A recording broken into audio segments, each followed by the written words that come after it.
Hey yo, xin chào các anh em lữ hành đã quay trở lại với kênh của tôi. Hôm nọ thì tôi đã hoàn thành một phần cốt truyện của Act 4 tuyến truyện ma thần Natlan. Hôm nay chắc tôi sẽ hoàn thành cốt truyện ma thần phiên bản 5.1 này và chờ đợi trong hạnh phúc mấy tuần nữa để mi chó tiếp tục cập nhật thêm cốt truyện. Ta đã có mở đầu khá chill chill với Act 3 kể về việc quan chấp hành số 1 hội pha tui Capitano phản đối kế hoạch việc sử dụng Gnosis hỏa, hy sinh vương quốc dạ thần của hỏa thần đương nhiệm Mavuika. Sang Act 4 thì việc ban đầu chúng ta làm là tìm Capitano ngay lập tức để ngăn chặn việc tái tạo lại địa mạch của Natlan. Việc tái tạo địa mạch Natlan này cũng không khác gì việc sử dụng Gnosis để hy sinh lịch sử văn hóa của Natlan cả. Thế nên là khi gặp Capitano thì hỏa thần ngay lập tức đã thông não chi thuật cho vị quan chấp hành này, và cả hai thống nhất sẽ hợp tác để cùng chống lại vực sâu. Vậy là ta đã có một đồng minh vô cùng mạnh mẽ hội pha tui trong cuộc chiến vực sâu sắp tới. Bên cạnh đó thì việc khởi động lại tái tạo địa mạch làm Oron suýt là hẹo. May mà nhờ có sức mạnh niềm tin và tình bạn mà anh chàng này tìm thấy ánh sáng và tỉnh lại, đồng thời nhận được tên cổ là BD, nghĩa là hiến dâng. Vậy là Oron chính thức trở thành vị anh hùng thứ 5 trong team 6 vị anh hùng thời đại mới của hỏa thần. Việc khởi động tái tạo địa mạch này cũng làm dạ thần tỉnh giấc, và đã có một quả bom lo về Natlan các kiểu, về việc hỏa thần sẽ phải hy sinh về vị thần mới là chấp chính của cái chết, đã từng lập khế ước với hỏa thần đầu tiên X bà làng què, để từ đó có cả lửa thiêng là có khả năng hồi sinh các anh hùng mang tên cổ trong nghi thức thơ hoàn hồn. Ngoài ra thì để chúng ta có thể có tên cổ tại Natlan thì dạ thần cũng đưa cho ta một cái cuộn giấy ghi lại các chiến tích của ta tại Natlan. Như vậy con đường để tên cổ có khi còn xa lắm em ơi. Ngay sau đó thì một loạt biến cố đã xảy ra trên toàn thể quốc gia Natlan. Vực sâu càng ngày càng hung hãn và có chiều hướng xâm lấn cả 6 bộ lạc của Natlan. Nhà lữ hành đồng hành cùng các cư dân Natlan chống lại vực sâu. Ban đầu thì còn đánh trả được, nhưng mà vực sâu càng lúc càng mạnh. Đỉnh điểm là sự xuất hiện của lõi sức mạnh vực sâu trên trời, đem theo những tà vật không thể bị thanh tẩy. Người dân Natlan chỉ có thể biết rút lui về phía đấu trường. Đau thương và mất mát tràn khắp vùng đất nơi đây. Các bộ lạc con của tiếng vang, dòng dõi vườn treo trước đông đúc hưng thịnh giờ tràn ngập quái vật từ vực sâu. Máu đã chảy, tính mạng đã mất, nước mắt đã rơi. Nhưng trong sự bi thương, vị anh hùng cuối cùng đã được sinh ra trong thời khắc tuyệt vọng nhất. Sau khi mất đi người em gái mình yêu thương nhất, chắc, cô nàng thợ săn đến từ hội hoa vũ, đã nhận được tên cổ và trở thành người anh hùng thứ 6 trong hiệp hội anh hùng của hỏa thần. Trong màn đêm tối tăm của chiến tranh lóe lên ánh sáng của hy vọng. 6 người hùng thiên thời đã tề tựu đầy đủ, và bây giờ chính là lúc Natlan sẽ phản công chống lại vực sâu. Giờ chúng ta sẽ hoàn thành câu chuyện ma thần phiên bản này thôi. Let's go. Đây, nơi các anh hùng tụ họp đây. Đi thôi. Nhưng tôi vẫn chưa biết tên cổ của Chaska là gì, đúng không? Rồi đi đâu đây? Tôi chưa thuộc map đấu trường Natlan. Oh hello. Đây.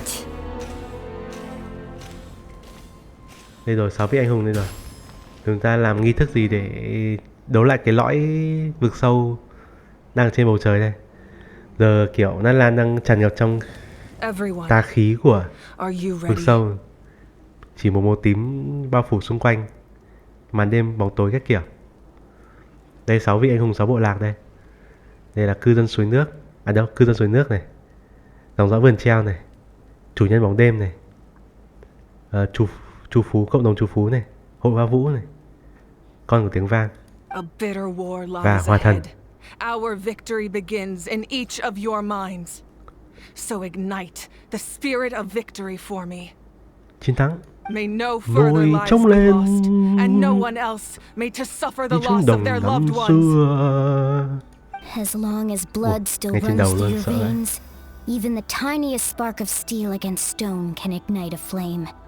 Sức mạnh của tình bạn. Tình bạn đâu? Its blaze will become one with the gaze of all Natlan. Đây, team của Natlan đang nổi lên rất là hoành tráng. Even amid everlasting darkness, our bonds remain eternal. Tupac. Ông này Tupac đúng không? Umoja.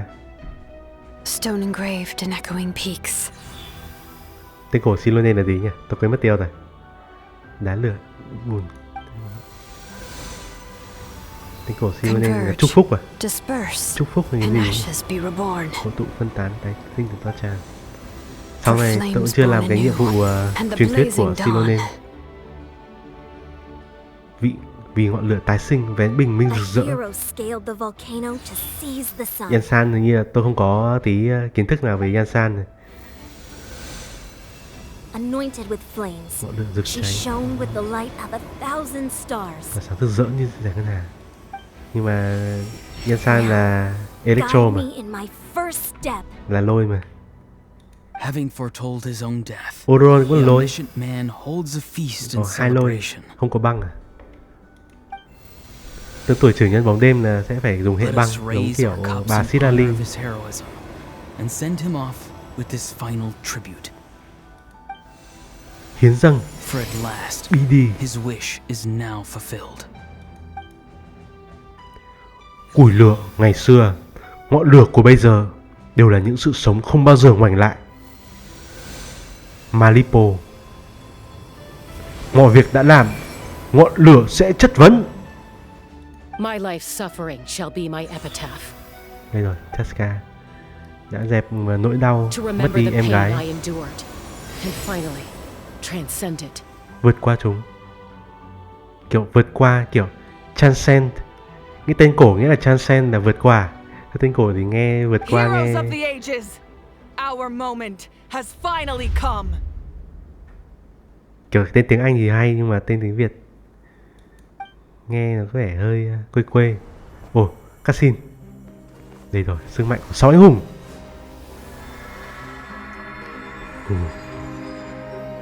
We unite as one. Chúng ta đoàn kết một lòng, được cột giữa với gánh vác chúc phúc của tên cổ. Knowing Ui, true sức mạnh thật power. sự. Chấp nhận vận mệnh của những sự hiến dâng. Đón chào ngọn lửa siêu việt vì Natlan.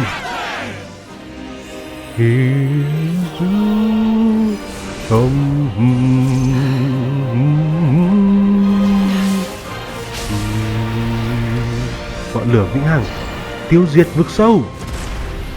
Ui, kinh. Ui, gầu đét. Ui, In the name of the Pyro Archon nhân danh hovering, Haborim, I declare the night wars underway. trận chiến đêm bắt đầu. Resurrection will guard all life till the war is over. Trận chiến tranh kết thúc, 6 vị anh hùng tiến lên. Gầu đét. Hy vọng là không ai chết. Mà tất cả nhân vật đều chơi được mà chắc không chết đâu. Đây là mặt trời nhân tạo của Natlan đây. Mặt trời. That is an outright scary level of power. So, from now on, all warriors will be able to resurrect themselves using the sacred flame. That's right. No more casualties. It's time to wipe the enemy off the Cái phương face of the earth. And to reclaim our lost territory. Điều này là để tưởng nhớ tất cả những người đã cống hiến cho Natlan. Đi thôi, mọi người. Ikimasho. We'll come with you. Ok. Dù tôi chỉ có tên cổ. Traveler, Sao không Chaska? I'm so grateful you got to us when you did. You gave Koichi the chance to say those words to me before the end. If I'd lost control out there in the wild, this counterattack might never have been possible. Probably best not to think about that. More importantly, how are you feeling now? Any better? Not really. But now's not the time to deal with it. In the spirit of Vuka, Vượt I qua. have to rise above it. Nghe Vuka vượt qua nghe bình thường nhỉ. gọi là tên cổ gọi là vượt The qua conflict thử and thách à? suffering in me are there to test my character. My struggle will make me stronger. Nghĩa là kiểu vượt qua thử thách, vượt qua bi ai để có sức mạnh. And make me the person Nhưng Koichi nghe tên tiếng believed I Anh nó can be. transcend, nó kiểu nó ngầu đét, mà tiếng Việt không nghĩ là cái từ Hán Việt nào nó hay hơn tí. Alright, let's go show the Abyss what human beings are made of. They'll be sorry they messed with Natlan after we're through with them. Vượt qua chông gai, vượt qua thử thách, vượt qua chương trình vượt qua chính mình. Có từ Hán Việt nào nó thú vị hơn không? Ủa, đây là gì đây? Khối u vực sâu. Chiến đấu thôi. Ma vực vực sâu rất đông nhưng hiện giờ chúng ta có đủ nhân lực. Đừng vội, cứ đánh cho chắc. Ok. Ok, chúng ta sẽ phản công. Đến lúc phản công rồi, anh em. Tiến lên. Tiến lên. Vì Natlan. Vì độc lập tự do. Vì con người Natlan. Vì cư dân nơi đây. Chúng ta không. Ủa, chi viện từ Mabuka. Đây. Chúng ta giờ có thể chiến đấu với cả ấy rồi.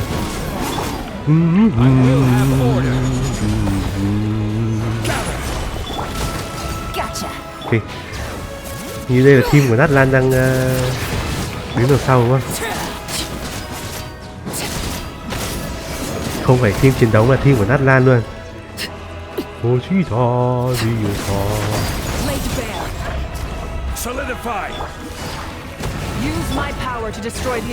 Ok. Đã rõ. Tiến lên. Nó chỉ thò và đi.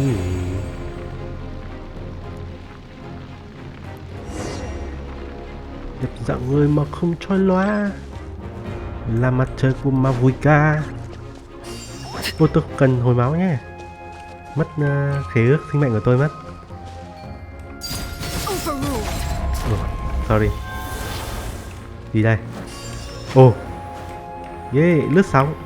Did you guys see that huge Lướt fireball? như con nước, anh It lướt sóng. exploded Yeah. right above my head. Sorry, Mulani. I'll adjust my aim. No, you're good, Archon.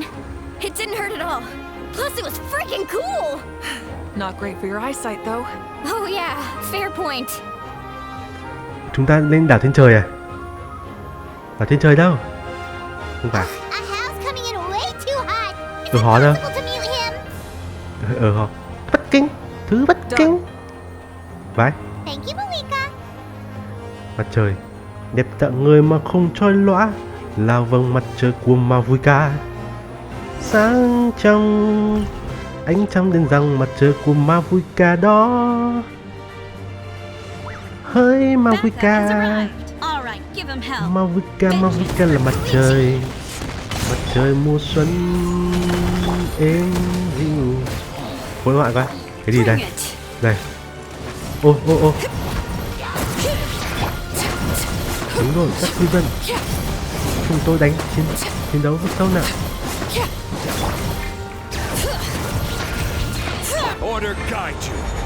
Order guide you. Gather.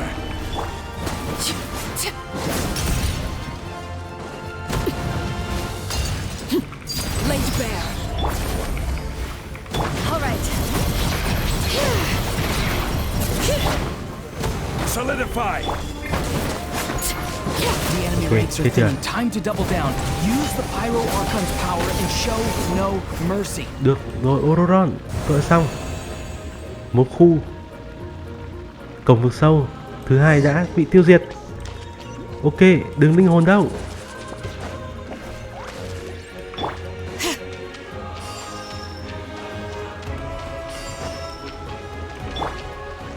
Ủa, tôi nói chuyện ai không? Xin chào. Xin chào các cư dân của Natlan.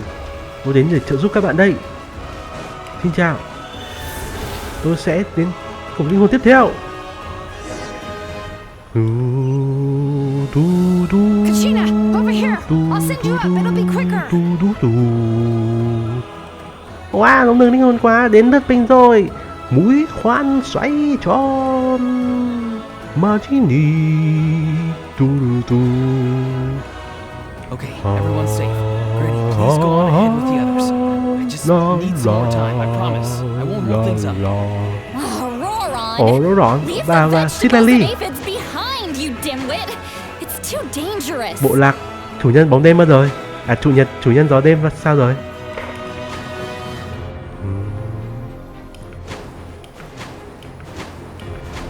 Mabuka đâu rồi? Mặt trời đâu rồi? Mặt trời dịu êm của tôi đâu rồi? Gì đây? Kinh bay màu luôn, đỡ phải lằng nhằng.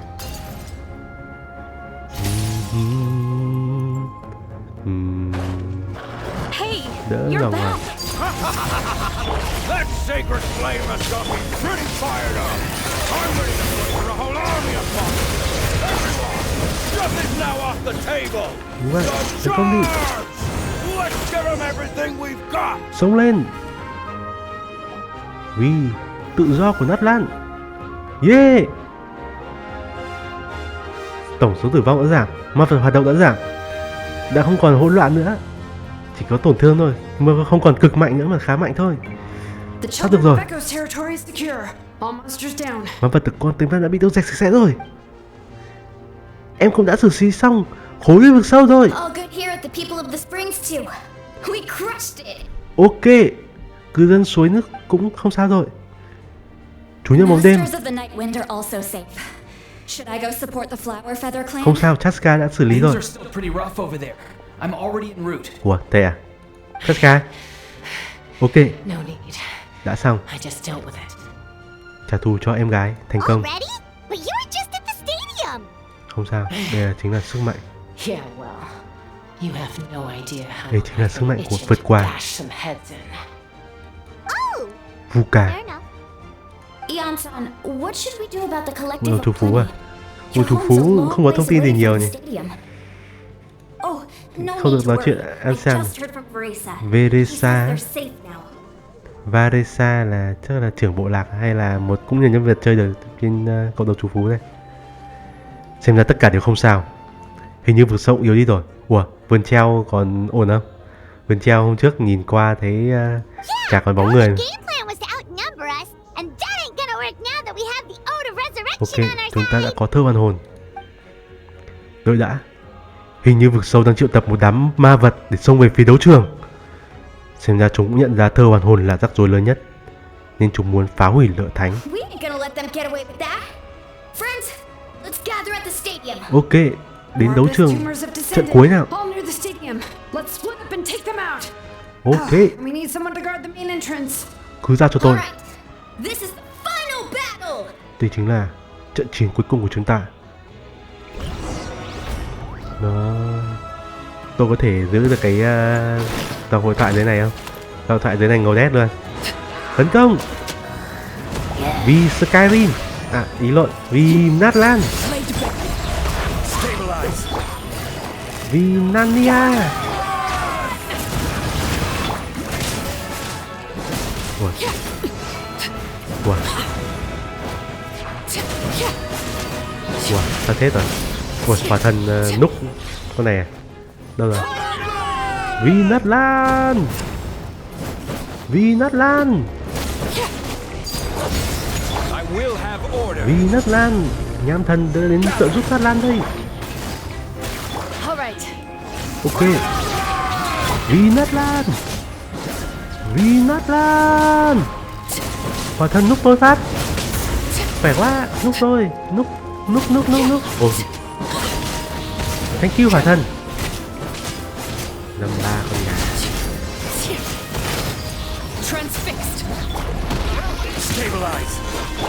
Busted. Game's up. Fun's over. Letting brave names echo. Bring it. Everlasting as the moon. Overruled. 53 mấy con nhóc. 53 vực sâu. Ủa, con gì đây?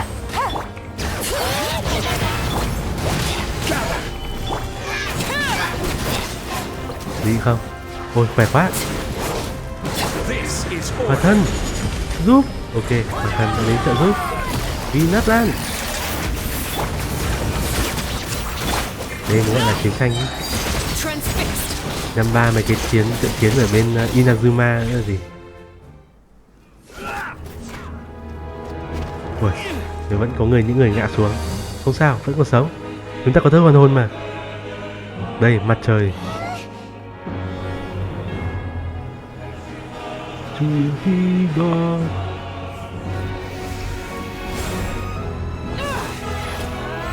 Tấn công. Thần đừng có hy sinh nhé. Vẫn còn trận chiến rất là dài phía trước. Act 4 chưa phải chân kết thúc đâu. Ok, phá vỡ. Ok, bay màu.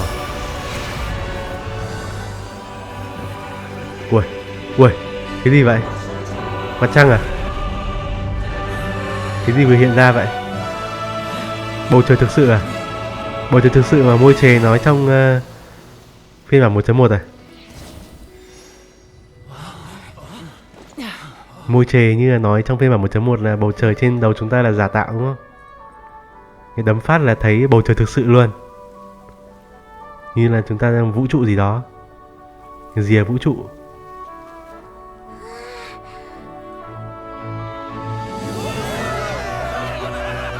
Tự nhiên có một hành tinh gì đó vỡ ra, không biết là hành tinh gì.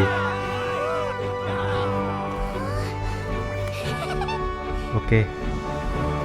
Thảm họa đã. Chúng ta thắng rồi. Vậy đừng có vội. Vực sâu vẫn còn khỏe lắm. Chúng ta tạm thắng thôi.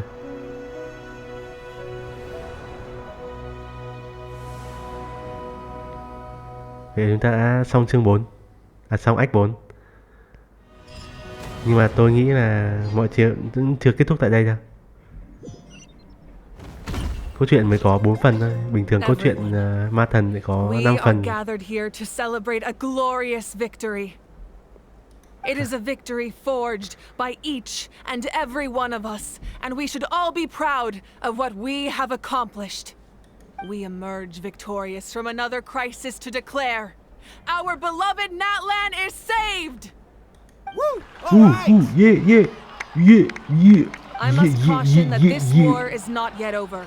Đúng vậy. We have not destroyed our enemy, merely driven them further into the depths of the Night Kingdom. Vực sâu là thế lực không thể ngăn cản, không thể biến mất như sao? But the Abyss underestimated Natlan's forces, and they have suffered a devastating defeat. It will be a long time before they are able to pose a threat to us again. After making some preparations, I will launch my final counterattack. I shall strike them in their lair and wipe them out for good. Kiểu như là Honkai à? Vực sâu có phải là một phiên bản của Honkai không? Are you saying you're going alone? Yes. The abyssal energy there is too strong. Contact with it would be instantly lethal to anyone else. Yeah. I'm sure you're all still fired up, and you must be eager to take the fight home to the enemy. But I must ask you to temper your ambitions. I will return victorious for all of us. It's kind of a shame that we can't join him with a final showdown. Please, look at the bigger picture. Thanks to every one of you, we have already secured an enormous victory. Tonight, we should celebrate to our heart's content. Ok, tiếp tục thôi. I guess tiếp tục thôi nào. Our lives are no longer at risk. Things can basically go back to normal, right? Đúng vậy. That's good enough for me. Beats having monsters everywhere. When the time comes, I will gather everyone here again. Now, let us also remember those who gave their lives fighting for our nation. Mấy nghìn người đã hy Once sinh. the last dregs of the abyss are wiped out, I intend to give them the grand funeral they deserve. An ancient name could never record the many who we lost.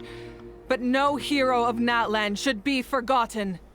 If I may, let's have a moment of silence for the fallen. Koichi. 1 phút mặc niệm bắt đầu. Lastly, there is one more person I must thank for his extraordinary support in our time of need. And that is the captain. Xin chào, Captain. Speaking in a personal capacity, I should like to offer my sincere congratulations on your victory. Well, everyone, please enjoy the victory feast. I hope it's a chance to relax your minds and rekindle your spirits, so that we may face what lies Các ahead từng, with renewed vigor. mặt bị biến dạng trong thời gian, theo thời gian, nhưng mà không biết sau này có thành chân vật chơi được không. Xin chào. Xin chào mấy con rồng. Xin chào Tepisaurus. Xin chào Kachina. Xin chào Silonen. Xin chào Mulani. You did a great job, Kachina. Oh, you're much more confident now. Seems like winning the pilgrimage gave you a real boost. Arigato gozaimasu. Hihi, đây là chuyện em nên làm I spoke mà. to your mom and dad. They were singing your praises. They said the world's your oyster now. Chuyện em là đệ How are tử things at của the people of the Springs base? em là đệ tử của nhà lữ hành There mà. are some casualties, but the overall mood is very positive. I Ok. reckon they'll start rebuilding pretty soon. Chúng ta không được biết đến Same situation for the children cơn of xuống nước để Arcos. xem. May là cơn xuống nước vẫn không sao.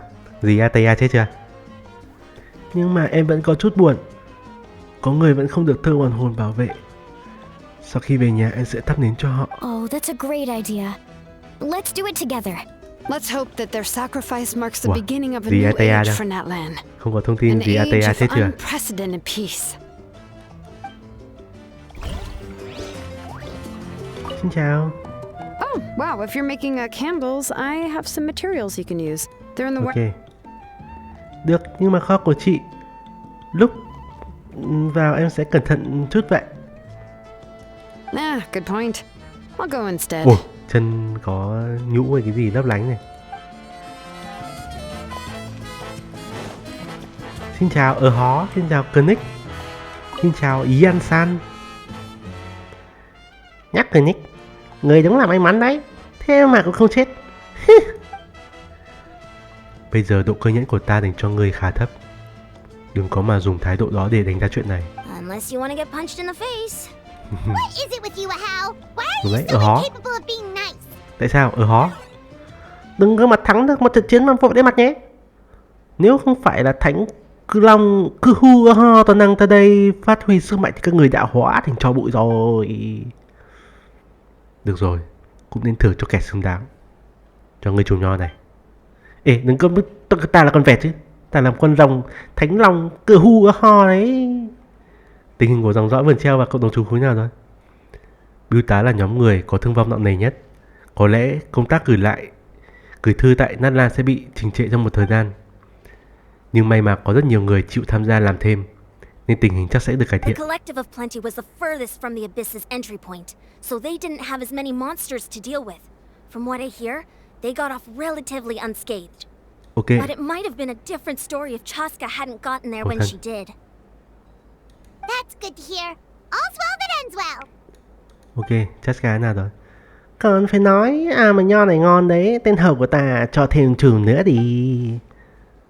Vậy sau này ta gọi người là con vẹt nhé. Hello con vẹt. Hello thánh vẹt cờ hu ở hó. Everyone else is enjoying the celebration, but Ahau's still being as Chấp niệm. aggravating as ever. Does he have a chip on his shoulder? Chấp nhận gì vậy? Dù sao thì một con vẹt cũng sẽ chỉ lặp lại những lời mà nó thuộc lòng thôi. Vẹt cái gì? Là thánh long ở hu cơ ho toàn năng đấy. Hó. Chaska. Ủa, Chaska. Ủa. Where's my Chaska? Khổ thân. Chaska đi chịu tang cho em rồi à? Buồn đấy. Chaska. Mời Chaska. Xin chào đôi yêu đương. I must congratulate you on your efforts during this war. I'm told you have proven yourself to be an outstanding adventurer and warrior. Đúng vậy. You Ta remind me chính là of nhà the lữ hành prince. đây. The similarities in your approach are striking. Đúng rồi. Especially Các when từng you told quen me biết you cả anh wanted trai to đúng không? win. Cũng từ I hope you will see him soon. Hanria mà. Arigato. How are the Masters of the Night Wind doing? Khá là ổn. Granny Sea Lolly's been there the whole time, and she's a tough one. I think we should be fine. I'm sure there'll be some patching up to do, though. That's a job for the young folks. Do you need support from the Sirali là một Fatui? shaman mà. Một thầy phép. Khỏe nhất Probably Natlan. not. There are a lot of older folks in our tribe, and I suspect they would find your comrade's presence a little distressing. Right, because often they look like a bunch of intimidating thugs. Well, also in my tribe, excessive use of elemental energy is bad for your eyesight. Ok. right. Thì ra là vậy hả? Thế thôi hả? Không có gì I'm đặc biệt still hả? somewhat in disbelief that a united people prevailed against the abyss. Đúng vậy. Do I sense some regret in your words? A degree of regret is inevitable. But above all, I feel profound admiration.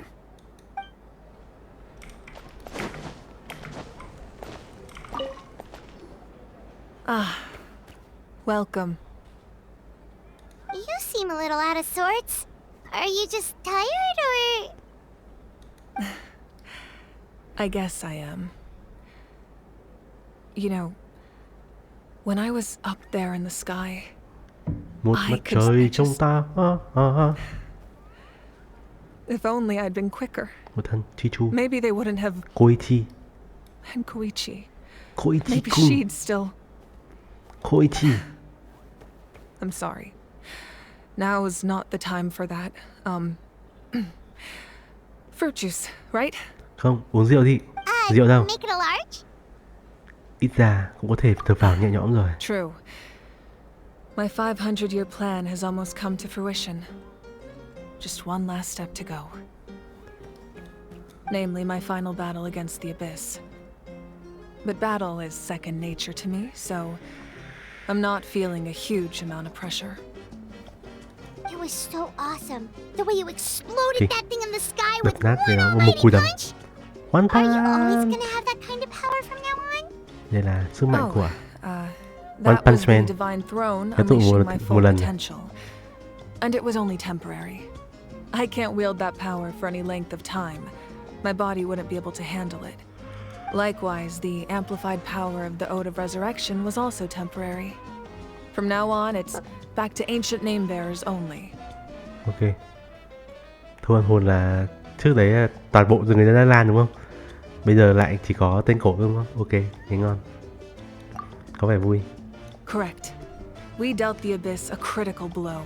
So for the time being, it's too weak to sustain regular invasions. Nhưng I mà vẫn hope the vực sâu people chưa will bị be triệt tiêu able hoàn to toàn. enjoy this period of peace. Natlan vẫn vậy. Or rather, assuming all goes to plan, eternal peace. We've had centuries of war with the Abyss, and it's high time we brought that chapter to a close. Anyway, there's something I've been wondering about. I know you've been at the center of some major events in other nations too, and Thực ra fought là many trừ powerful Fontaine. foes. Fontaine thì Nivelet cánh tim với cả In this war, you were in the thick of it once Thủy again, thần. dashing around tirelessly, Thủy thần hy supporting the sinh. fighting on all fronts. So tell me, what drives you to do this as a mere traveler passing through? Why risk life and limb for a cause that's not your own? Như vậy mới làm chuyến hành trình không có gì phải hối tiếc cả. Great answer. That's how life should be lived, to the fullest, with no regrets. Đúng vậy. Tất cả vì nguyên thạch Ro Waifu. What I'm really trying to say is, I would love for you, with your extraordinary talent and your sense of justice, to join me in this Thằng nào đây? final Đợi step. tao yêu cầu tao. You and Ừ. I together, Biến, finally biến. putting an end to the ever-looming threat of the Vô duyên. abyss. Vô duyên. But I also don't want to take advantage of your good nature and readiness to help others. The final battle will be very dangerous, and you have the rest of your journey to consider. Không sao, tôi I'm sẽ tiếp sure tục you chiến must be weary. chiến. Sleep well tonight. Dù Let's sao talk again thì, tomorrow in the speaker's chamber. Tôi cũng phải roll ra hòa thần. I'll give you more details on the final battle, and then I hope to hear your verdict. Ok, tôi sẽ đi theo. Rồi hòa thần sẽ là của tôi. Tiếp tục trò chuyện. Ok, xin chào hòa thần. My mind is still flooded with scenes from the war. I can't get the images out of my head. Maybe I need another drink. Xin tí dừa. Có nước dừa không? Xin chào Tepot. Xin chào Pipe. Xin chào Nuta. Xin chào Raman này. Raman cũng còn sống này. Yu Cam So tận tâm. Xin ít hoa quả. Còn gì không? Everyone else is enjoying the Ok, không có gì mới cả.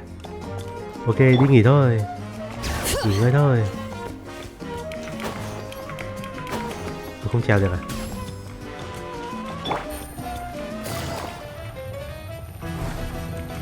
Cheska. Phòng là của ai đây? Đây là phòng của ai? Không biết luôn. Thôi sao phòng mình nghỉ ngơi thôi. Nghỉ ngơi, tĩnh dưỡng, chờ một ngày mai tươi sáng đang chờ đợi chúng ta.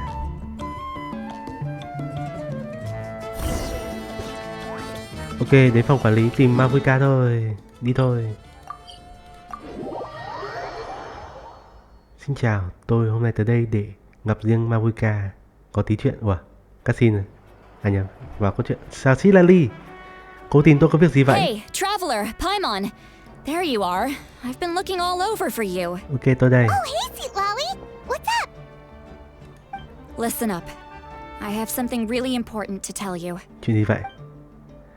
Silali kể cho bạn về khái niệm của cái chết. Are you serious? Mavuka nhất định sẽ chết ư? Natlan must pay the price for Mawika's use of the ruler of death's power.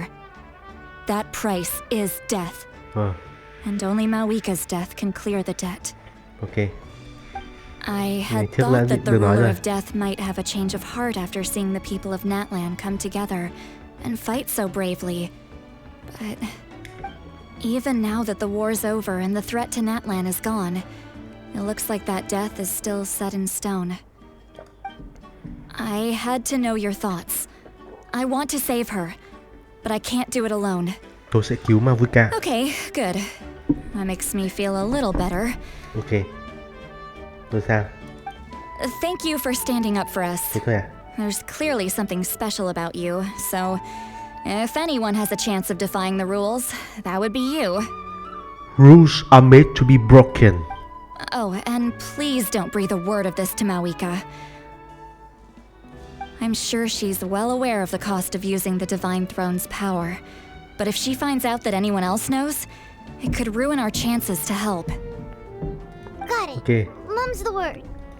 Alright, that was the last major item on my to-do list. Now, since I've come all this way, I think it's finally time for a well-earned drink. Em công vật sinh nhật tử, một chén cho cơ thể, tôi bất hiếu này khó tha thứ. Một chén dành cho trời, một chén dành cho đất, một chén dành cho những người thiếu ban thờ khi cơm mất nè. Wow, rồi sao? Gặp Mavuka mà. Đi uống một. Ok. Thì Mavuka lại nhìn vào quá khứ. Nhờ những kỷ niệm.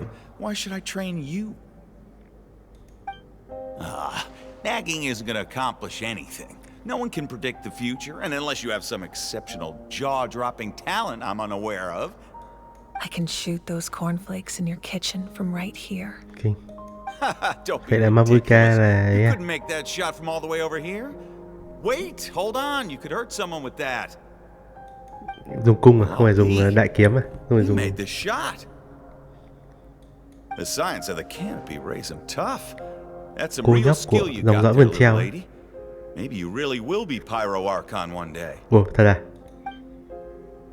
Mavuka của vườn treo à? Cùng cầu với Kinnick à? Tiếp tục chuyến hành trình. Chào chú. Cháu đi đây. Cháu đi tìm lại quá khứ của chính mình đây. Malipo này. Người có được tên cổ trước là tôi. Lại còn Malipo cực kỳ nổi tiếng nữa. Burkina. Ok. Đây là quá khứ của những người mang tên cổ ngày xưa. Đây là Malipo. Thời 500 năm trước này. I'll get my own ancient name soon enough, and it'll be an even better one than yours. Oh, really? Well, good luck with that. What ancient name could beat Malipo in our tribe? Chính là đúng vậy. Đúng vậy, Kiongoji, lãnh đạo hòa thần. Ồ, Kiongoji à? Nghe giống kiểu kinh nhỉ? Kinh là vua, Đây là vị anh hùng của 500 năm trước đúng không? Thời mà đại khủng hoảng Khandria các kiểu. Wanjiru à? Wanjiru là tên cổ, có gì tên cổ của Yansan nhỉ? Tôi chưa biết tên cổ của Yansan. Imagine me trying to schedule a wrestling session with you after that. Excuse me, Pyro Archon, but would you be able to take a day off from running the nation to wrestle with me? I heard that the Pyro Archon inherits the knowledge stored in the sacred flame. Cướp biển chột mắt. And apparently it can change your personality. Worried that you won't be able to beat me in a wrestling match anymore? Why would I be worried about that? Never mind. Clearly I'm just overthinking things. Không. Why would you forget about Cô ấy trở thành một trong 6 vị anh hùng đầu chống lại vực sâu mà. Come on. One more round. Ok, làm trận nữa thôi. Không phải là anh hùng chống lại vực sâu à? Một người bất kỳ à? Random NPC à? Tôi tưởng là đây là quá khứ của Quiz. Quiz là ai? Ủa? Tự nhiên xuất hiện trước mặt tôi vậy. Ủa sao tự nhiên tôi đi chậm vậy? No one fights alone. Amsulu. Đây là Amsulu là ấy này. Là thương mệnh tình bạn này. Vậy ông kia là của người hộ hoa vũ à? Vì Natlan. Đây là ai? Người hộ nào đây? Ororon à? Không phải Ororon là con trai mà. Con gái là ai nhỉ? Look at the sky. It's getting brighter at last. Random NPC à? Thế là những người NPC ngẫu nhiên nào đó. We walk the righteous path, Ulema. and the Pyro Archon will guide us. Đúng vậy. Tôi đi rất là chậm để hồi tưởng đây. Tăng tốc, ok, tăng tốc được rồi. Đến cuối mới tăng tốc. Ồ, Ronovan chấp trình cái chết này. I have done what is required of me. Có hiện mặt không? The rules are now written into the Night Kingdom, and this will help you to stand against the abyss. It is still not enough. X Balanque, ok. Hỏa thần đầu tiên là giao ước với cả cấp trình cái chết để ra thơ hoàn hồn này. Give my people courage. It will not see us through a true catastrophe. If you are to make the Natlanese alone bear the consequences of a broken world, you will have to bring more to the bargaining table. X Balanque giờ còn sống không? You are the greediest human I have ever met. X Balanqui. And the fiercest X negotiator. Balanque. No other would seriously ask to borrow my power. My domain is death, and its power comes at a great price. Domain expansion. Are you prepared Lãnh địa là cái chết. Lãnh địa này có vẻ hơi bá đạo. I need that power. Only a hero can truly wield it, and heroes are not afraid of dying. Okay. No, a fear of death is ingrained in all living things. If the wielder of this power cannot conquer their fear, countless innocent lives will be claimed in their stead. For only then can the price be paid. Those are the rules. Mine is a nation that will not yield to the abyss, and it will certainly not yield to your rules. As their culture and civilization is transmitted through the generations and their faith grows, the people will go from strength to strength and reach heights that even I cannot dream of. Đúng vậy. Đó chính là hóa thân đầu tiên. Very well. I shall agree to help Đó chỉ là cái bóng. But I am merely a shade. And I do not have as much freedom to do as I please. Khái niệm cái bóng này là gì? Then what do you propose? Keep this a secret. Okay. If I am questioned about it, I will deny all involvement. and claim that treacherous Chibalabke stole my power. Cái chết cái này có liên quan tới That will not be thiên a không problem. đúng không? Thank you. Này liên quan I tới am thiên glad lý we đúng could không? reach an agreement. Sau này lên đảo trên trời đánh thiên lý. Không biết có gặp mấy người này không? Có gặp mấy cái thần này không? Chấp chính cái chết. As you know, Okay. I've asked you to Để come vào here trong. to discuss the task of wiping out the abyss. Oh, but first, any progress on the ancient name? Tôi nhận được món quà của dạ thần. I'm surprised she was willing to help you. And Còn lâu by tôi mới có tên cổ. extension me. I'm very grateful Chắc to là her. khi kết thúc Natlan tôi mới có. Wait, hold on. Wasn't the whole point of the ancient names for winning that huge battle? Why would the travelers still need one by this point? Muốn tôi tham gia trận chiến That's cuối cùng right. sao? The abyss has retreated to the depths of the Night Kingdom, a place that has long since been corrupted by abyssal energy. If we don't finish them off and restore the ley lines, the threat they pose to Natlan will remain. The battle we fought yesterday, we may one day have to fight again. This is the fate Natlan has always been resigned to. For thousands of years, we have struggled on the brink of a looming darkness and never known true peace. But this time, I want to break the cycle and free us from this fate for good. Rules are made to be broken. With the sacred flame, I can protect myself Luật from lệ được this tạo ra để corruption, phá but vỡ. beyond that, you are the only other person who can resist it. If your ancient name can't be forged, I will go alone. But if it can, I'd really love your help. Thương hoàn hồn đã ổn định chưa? Not completely. After all, the Night Kingdom is still plagued by abyssal corruption. But when I used the power of the Divine Throne, it dispelled a lot of that corruption. Plus, your ancient name is a special case, so the Lord of the Night will take special care of you. In short, the Ode of Resurrection still has a number of limitations, but I can promise that it will work reliably on you. Vậy tôi có thể yên tâm ứng chiến rồi. Ok, chiến đấu thôi. Are we forgetting something here? What about Paimon? What's her place in all this? Ok, tạm biệt Paimon. What? Ở lại vui vẻ nhé. Đúng vậy, tôi không phải nghe tiếng Paimon The lải nhải nữa. abyss is extremely devious. If you two go there together, you can bet they'll make Paimon their primary target just to put us in an impossible position. Paimon, hãy cho họ thấy sức mạnh thật sự đi. Paimon wasn't that worried, but now she's petrified. Sức mạnh thật sự của Paimon đâu. Chỉ là tạm thời thôi. Okay, well, Paimon needs to think about this because you're really asking a lot of her, but give Paimon some time and she'll do her best to rise to the challenge. I Cố gắng để greatly chia lại cho mà. appreciate it. Có phải chiến đấu gì đâu. Everyone in Natlan knows how important this final battle is. You will be remembered and revered long into the future, Đúng vậy, tôi until cuối the cùng sẽ có end tên of cổ thôi. time. If you have any other questions, please ask away.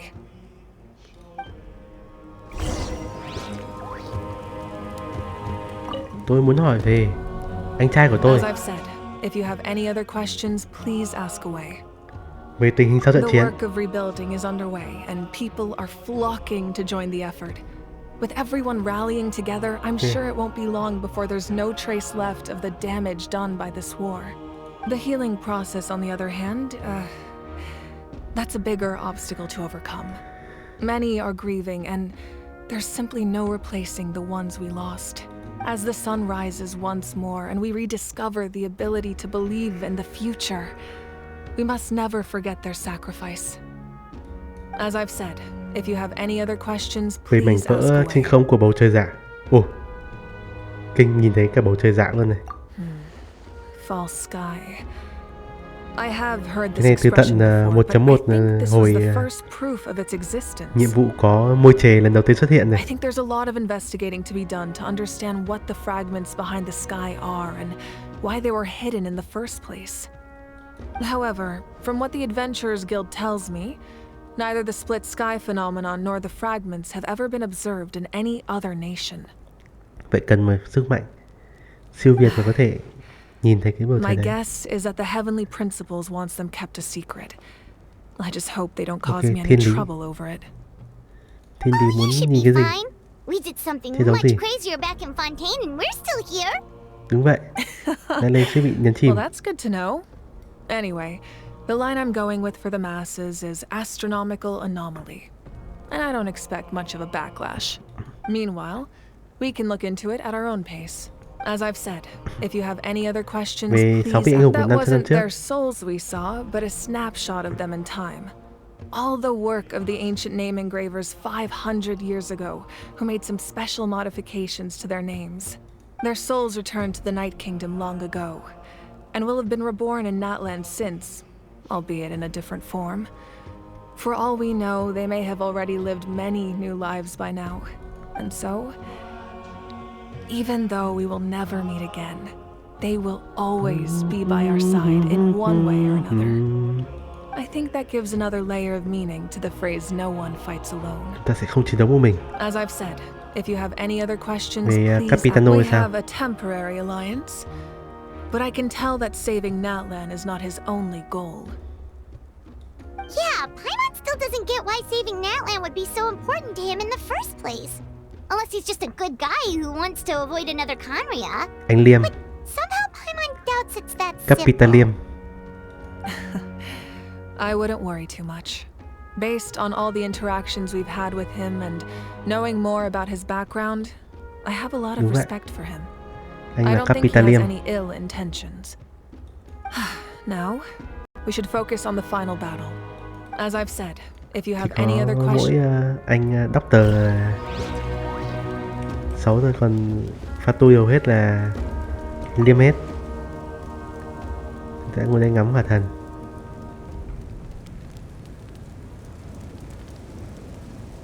Sáu vị hùng. Những cái ghế đã trống. Và vị thần tối thượng. Ui, nhìn bóng hỏa thần như là một cái con nhện vậy, sợ thế.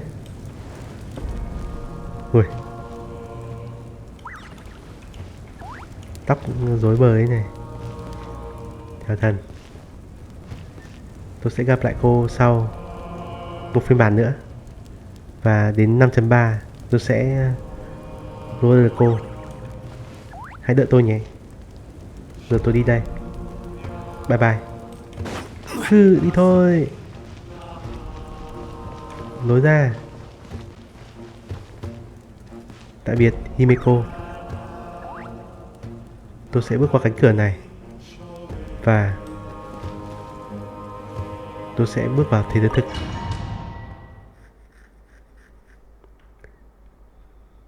The outlander with deep ties to this land returns. And this time, đây. Capitalium gì đây? He is alone. The power that the Pyro Archon used to strike back at the Abyss came from the ruler of death. From what I know of her rules, Capitalium she đến đây will để demand death in return. Có khi tìm lấy kế hoạch cứu lấy hỏa thần à? How do you know this? I see. So, the ruler of death sent you on your long journey. Natlan still has a final battle to fight, and I too have a final foe to face. For the sake of those countless lost souls, and the hope for Natlan's future, anh Liêm I need your help. Anh Liêm hy sinh bản thân mình để cứu lấy hỏa thần không? Thế anh không thể trở thành nhân vật chơi được rồi. Nếu anh chết Signora nhưng mà Liêm.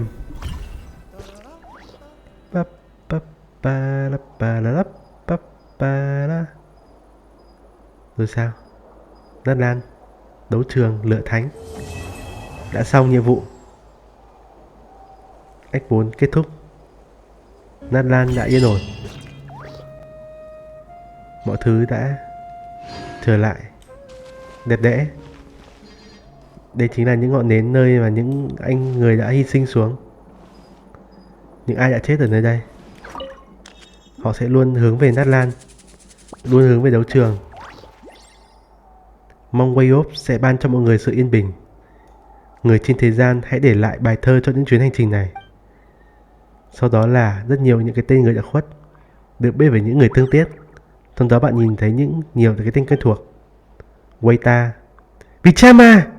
Vichama, Bass, Tihua, Koichi, Hunza. Vichama cũng hy sinh và anh ấy ở bên người bạn của mình. Cảm ơn vì mọi chuyện đã làm cho chúng tôi. Mong lần sau chúng ta gặp lại, thế giới vẫn sẽ tươi đẹp như thế. Những người đã ngã xuống, tạm biệt. Đã xong. Giờ tôi sẽ làm cốt truyện của Silonen, sử ký bộ tộc. Ok, đây chính là cốt truyện vượt mọi mong đợi của tôi về Genshin Impact. Có vẻ Genshin Impact đã bước đến một thời kỳ mới về cốt truyện. Ban đầu Natlan tôi tưởng sẽ không bằng cả Fontaine, nhưng mà giờ thì nó coi như là một chương truyện hay nhất trong Genshin Impact rồi. Không biết có chương truyện nào thì sánh bằng. Tôi nghĩ là vượt qua cả Fontaine rồi. Màn trận chiến quá là epic. Ok, giờ tôi sẽ kết thúc video tại đây thôi. Cảm ơn mọi người đã theo dõi. Chờ mọi người vào một ngày không xa, tôi sẽ tiếp tục cốt truyện ma thần của Natlan. Bye bye cả nhà. See ya.